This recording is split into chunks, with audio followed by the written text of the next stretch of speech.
ouvrage allemand qui a été creusé dans la falaise. C'est un grand complexe, il y a 32 pièces, 225 marches. On va monter, descendre, monter. C'est sur plusieurs niveaux. Là, vous avez une maquette, on se trouve actuellement ici. Il y avait 2 entrées. Et après, plus haut, tout en haut, on sera au poste de télémétrie pour la surveillance, on sera dans ce blocos. Alors, le Quellbourg, on pourrait traduire par château chauve, parce que c'est un véritable château par rapport au nombre de pièces, au couloir. Pour les grandes personnes, attention à la tête, et pour tout le monde, attention aux pieds.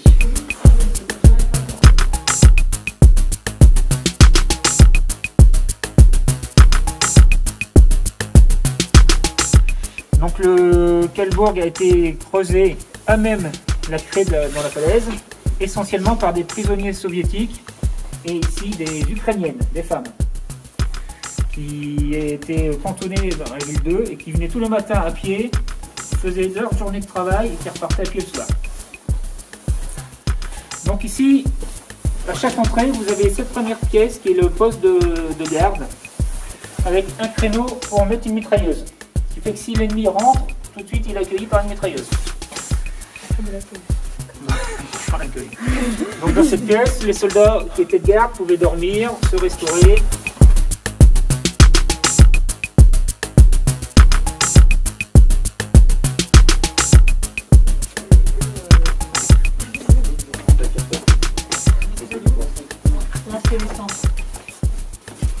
Quoi l'essence? Strictement réservé. Strictement réservé. Interdit. Verboten. Mais interdit, c'est bon. Rauchen, c'est ça? Rauchen, verboten. Strictement. Non. Par rapport à l'essence, qu'est-ce qu'il ne faudrait pas faire? Ah, faut pas fumer. Voilà, bravo. Interdiction de fumer. En même temps, j'ai vu le signe. Donc ici, vous êtes dans la pièce du groupe électrogène. Donc l'ouvrage était totalement autonome. En cas de coupure, il était relié au courant forcément, mais en cas de coupure de courant, il se fabriquait sa propre électricité. Donc par là, c'est la deuxième entrée, strictement identique à celle-là. Mais nous, on va aller de l'autre côté.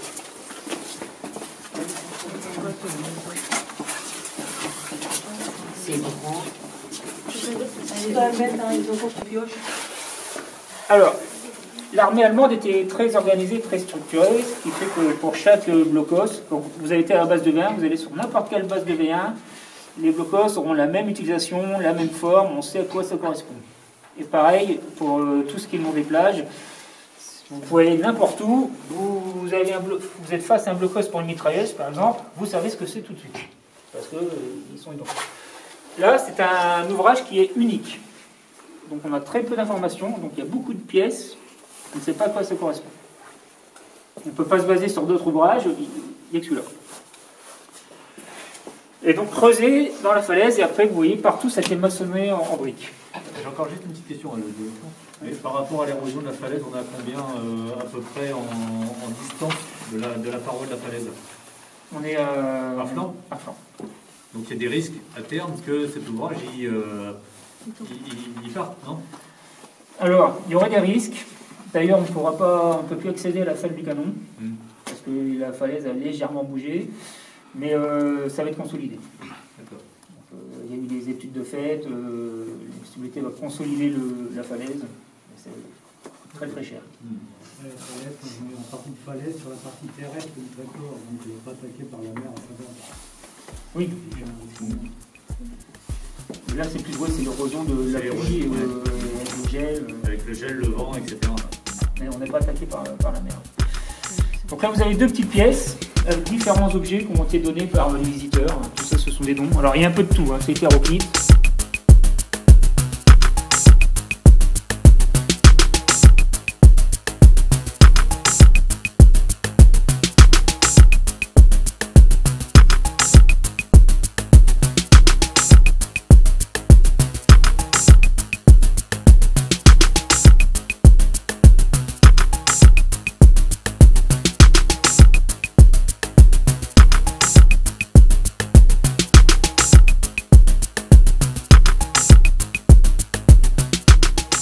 cet ouvrage, le Freiburg, était un centre de commandement. Donc c'est ici qu'étaient dirigées toutes les cartes d'artillerie du secteur du Tréport, le long de la côte. Donc par les informations arrivées ici, c'était traité, et à partir de là, les officiers qui ont des ordres pour les articles étaient dans le Tréport. Alors cette pièce-là, on peut savoir ce que c'était facilement, par rapport aux indices qu'on a au mur.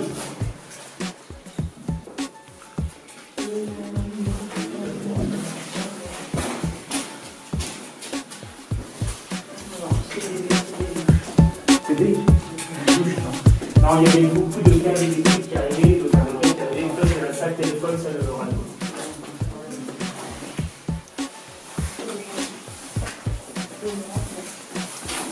Chaque ouvrage a un numéro pour pouvoir être identifié. Donc, alors, nous, on n'a pas de fois sur le blanc. Donc, vous voyez, voilà, ça c'est sur différents bunkers. À chaque fois, vous avez à l'entrée un numéro, un cartouche avec sa numérotation. TRE, c'est pour le Tréport, et ensuite le numéro. Vous voyez, par exemple, là c'était le 359, c'est-à-dire qu'il y avait énormément d'ouvrages sur le secteur du Tréport.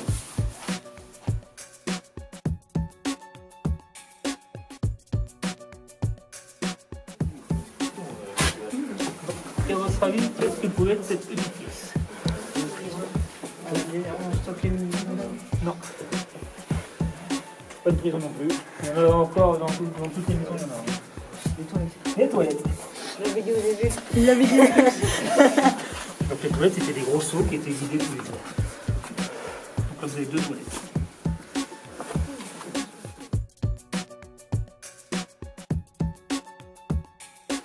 Donc vous êtes ici au point le plus haut du Freiburg, de la télémétrie, donc le poste d'observation. Il faut s'imaginer, à l'époque, il n'y avait pas les arbres. Donc tous les blocos sont étanches et pour éviter, en cas d'utilisation de gaz, des systèmes de filtration. Donc l'air est filtré, vient dehors, ça passe dans le sous-sol et c'est distribué dans tout le ouvrage. Et donc, il y avait quelqu'un qui devait tourner la manivelle. Eh oui, Tout le temps. tout le temps.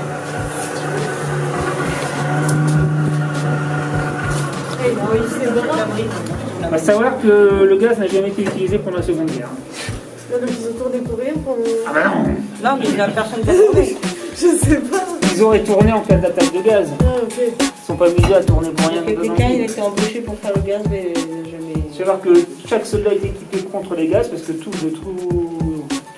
chaque côté, les Alliés comme les Allemands avaient peur du gaz, et comme ils en avaient peur, ils n'ont pas osé l'utiliser. Par peur de représailles.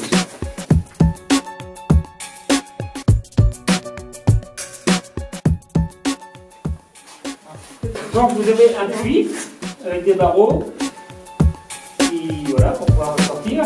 Et l'inconvénient d'une sortie de secours, c'est que ça peut aussi servir l'entrée. Donc pour éviter que les Alliés descendent par la sortie de secours, le puits est rempli de cailloux. Jusqu'en haut, c'est rempli. Si jamais il devait l'utiliser, on cassait le petit mur en briques et ils évacuaient tous les cailloux pour pouvoir sortir avant. Et si jamais ils sont poursuivis, les alliés sont derrière, hop, une fois que le dernier soldat est passé, on empile la mitraille d'un côté des autres pour condamner l'entrée. Pour pas être suivi.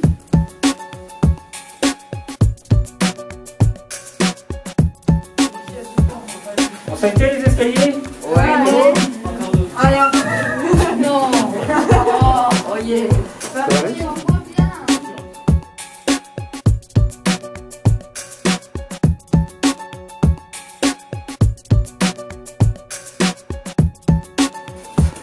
Donc dans la journée, ce sont des couloirs de circulation, et le soir, on descendait du lit et ça servait de porte-voix.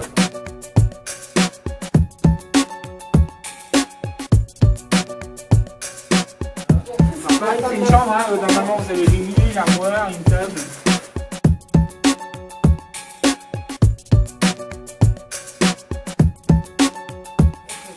Vu les traces sur les murs, on peut penser qu'il y avait des étagères.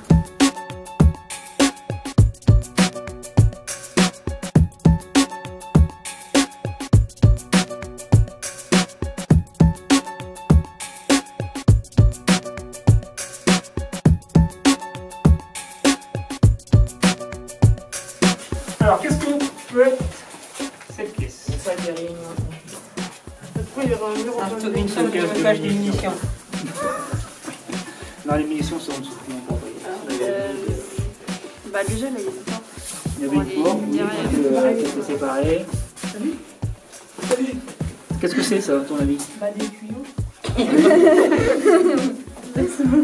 10 sur 10. Ça nous aide. Ce sont des cheminées. Ici, c'était les cuisines. C'est les cheminées pour les cuisinières. Ici, c'est... Donc, je vous ai dit, c'est un centre de commandement. Et il avait aussi la fonction il pouvait défendre la plage en cas d'attaque. De débarquement allié. Et donc, on a deux créneaux de mitrailleuses. Il y a deux mitrailleuses dans la falaise et un canon.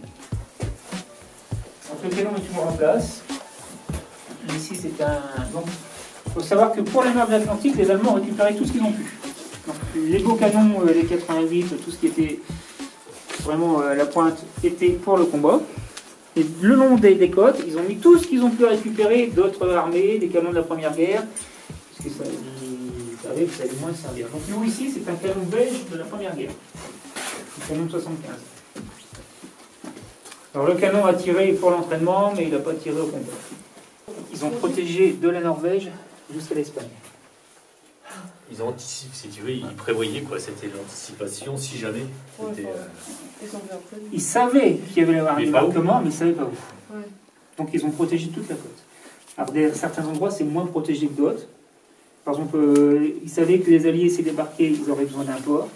Donc Le Havre, Cherbourg, Boulogne, toutes ces zones-là étaient très très protégées. Et d'autres endroits étaient moins protégés.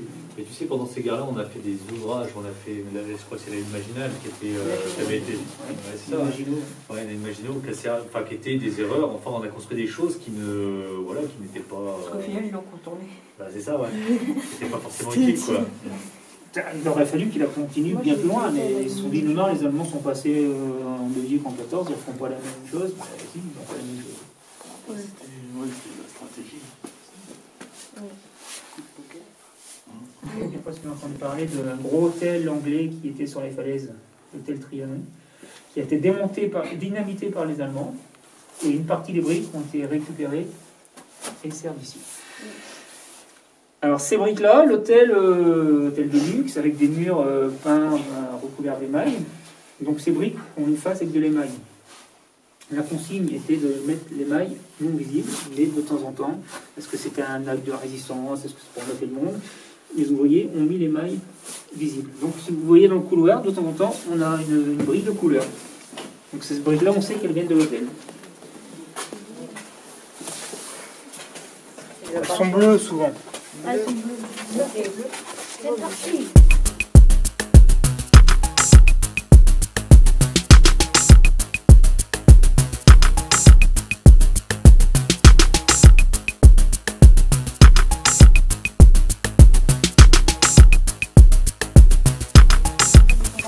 Donc là, c'est un des deux créneaux de mitrailleuse.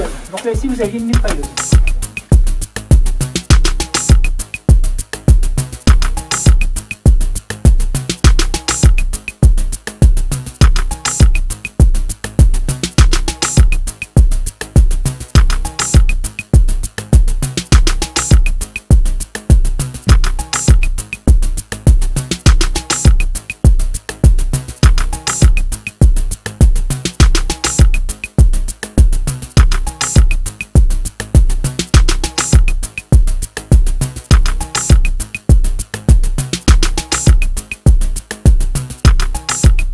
Bonne question. Merci de Comme l'avoir j'ai expliqué posée. tout à l'heure, chaque blocos a un numéro. Et ici, ils m'ont donné un nom. Et c'était quand même exceptionnel. Hein. Vous avez vu la bataille du l'ouvrage. Est-ce qu'il y a une traduction sur ce terme-là ou pas? Alors, on pense à Château Chauve. C'est fait littéralement, c'est comme ça. Mais après, une autre personne se dit non, c'est autre chose. Mais ce qui ressort le plus souvent parmi les visiteurs allemands, c'est le Château Chauve. Oui, ça sur Google Traduction. J'ai une question. Oui. Pendant combien de temps que les Allemands utilisaient cette caractère? En même temps, ils l'ont utilisé. Ouais. De la fin de la construction jusqu'à, je dirais, une année. Hein. Ouais, ça va durer longtemps. Deux ans de Il y a eu construction. plus de construction que d'histoire. J'avais prévu de l'utiliser beaucoup plus longtemps que ça, mais ils n'ont pas eu le temps. Et il y avait des ennemis quand même qui a réussi à rentrer. Des Il y a ennemis. des Des ennemis qui ennemis a réussi à rentrer. Non, non, bah non, il n'y a pas eu de combat aussi au tréport. Ah. Les combats, c'était en Normandie. À partir du moment où les Allemands ont réussi à passer la Seine, il y a eu très peu de combats. Donc à Rouen, après c'était la défaite, ils se sauvaient. Le tréport a été libéré le 31 août. Comme Bourgie, c'était quoi? C'est pareil, hein, le premier, ouais, 31 août. Le 2, ils étaient à Abbeville. Le premier, ils étaient à Abbeville. Le 2, ils étaient à Boulogne, les Alliés. Voilà, il n'y a eu aucune résistance, hein, aucun combat. Les Allemands sauvaient. Donc vraiment, en fait, le bunker, ils l'ont vraiment abandonné. Ils l'ont abandonné, oui, ils l'ont abandonné. Et il n'a pas été réutilisé du tout après ou il a eu... Bah, la guerre était terminée. Hein. Mais des fois, il y a des anciens trucs qui ont été réutilisés. Ouais. Alors, pour... Ça appartient toujours à l'armée. C'est toujours dans les stocks, entre guillemets, de l'armée. Et ça n'a jamais été utilisé. Alors, on a une affiche en bas qui date de 1946 où c'est marqué « Venez visiter le Quellebourg au profil des cantines scolaires du Tréport ». Donc, tout de suite après la guerre, ça a été visité. Et après, c'est tombé dans l'oubli et les ferrailleurs sont venus récupérer tout ce qu'ils ont pu récupérer. Les gens sont venus jeter tous leurs déchets dans... Parce que là, vous pouvez le voir, c'est beau, mais l'association a mis des années à tout déblayer. Et l'association, elle est née quand? Il y a une vingtaine d'années. Donc à l'origine, ça regroupe des amoureux du Tréport, en fait. Donc, voilà. La majorité des membres sont là parce qu'ils sont amoureux du Tréport. Voilà. On n'est que 3-4 à s'intéresser à cette période, plus spécifiquement. Okay. D'autres questions? C'est système d'éducation des eaux usées. Donc à l'époque, c'était des grilles. Hein. Certains endroits, on a mis des grilles. Là, c'est pour éviter que les gens se fassent mal. Ok, parfait. Ben, merci beaucoup, messieurs, pour les deux visites. C'était vachement intéressant et instructif. Hein. C'était bien. Voilà. Merci beaucoup. Merci de nous avoir donné du temps pour... Merci pour votre disponibilité, parce que ça a changé, ça a été compliqué à mettre en place. Résultat, on a cette affaire qui sont intéressés et tout.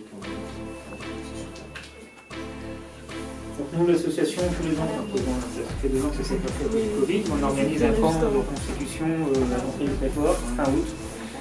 Cette année, normalement, on le fait. On a lancé les démarches pour pouvoir faire cette année. Donc c'est au mois d'août, c'est ça? Le dernier week-end d'août. Bon, bah, super. Donc s'il n'y a plus de questions, bon, on peut remercier les deux personnes qui nous ont fait visiter et puis on va y aller. Merci.